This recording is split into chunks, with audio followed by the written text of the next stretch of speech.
Commentary of St Thomas Aquinas on the Creed, Article 4, Consequences. From all this, then, is seen the effect of the Passion of Christ as a remedy for sin.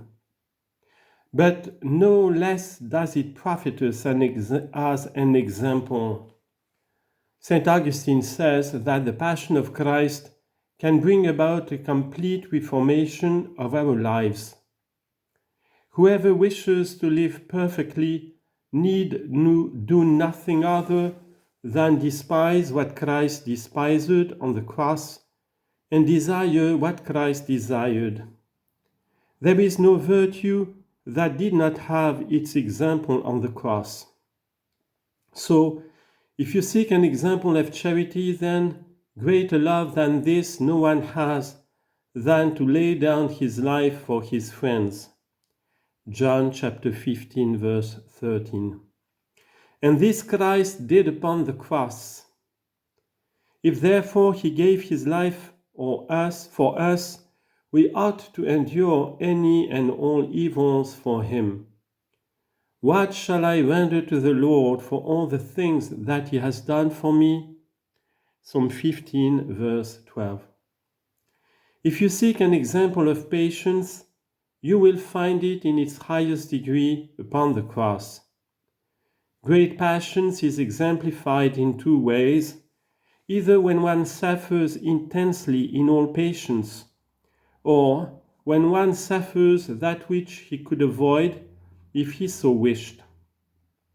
Christ suffered greatly upon the cross.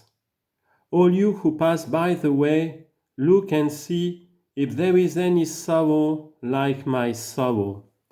Lamentation chapter 1 verse 12.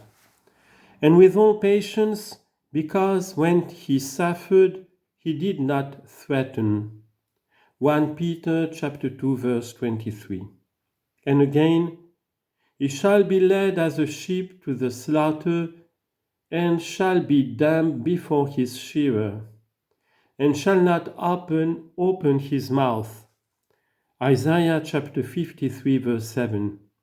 He could have avoided this suffering, but he did not.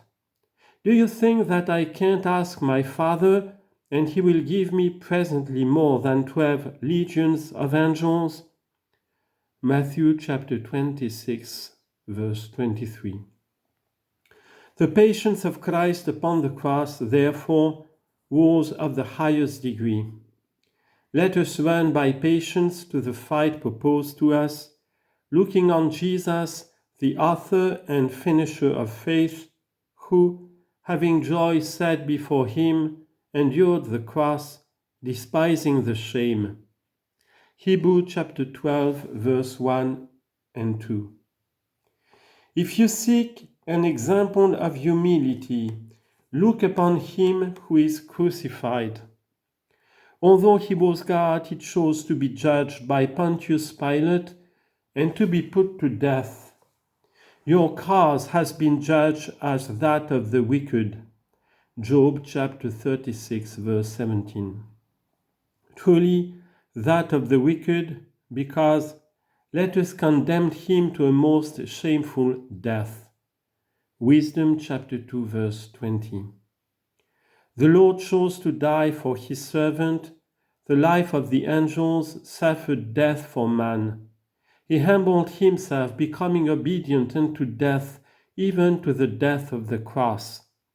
Philippians chapter 2, verse 8.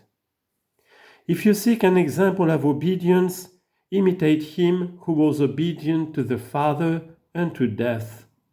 For by the disobedience of one man, many were made sinners, so also by the obedience of one, many shall be made just. Romans chapter 5, verse 19. If you seek an example of contempt for earthly things, imitate him who is the King of kings, the Lord of rulers, in whom are all the treasures of wisdom. But on the cross he was stripped naked, ridiculed, spat upon, bruised, crowned with thorns, given to drink of vinegar, and gall, and finally put to death. How falsely, therefore, is one attached to riches and raiment, for they divided my garments amongst them, and upon my robe they cast lots. Psalm 21, verse 19. How falsely to honors, since I was covered with lashes and insults. How falsely to positions of power, because taking a crown of thorns, they placed it upon my brow. How falsely to delicacies of the table, for in my thirst they gave me to drink of vinegar. Psalm 68, verse 22. Thus, St. Augustine, in commenting on these words, who having joy set before him, endured the cross, despising the shame.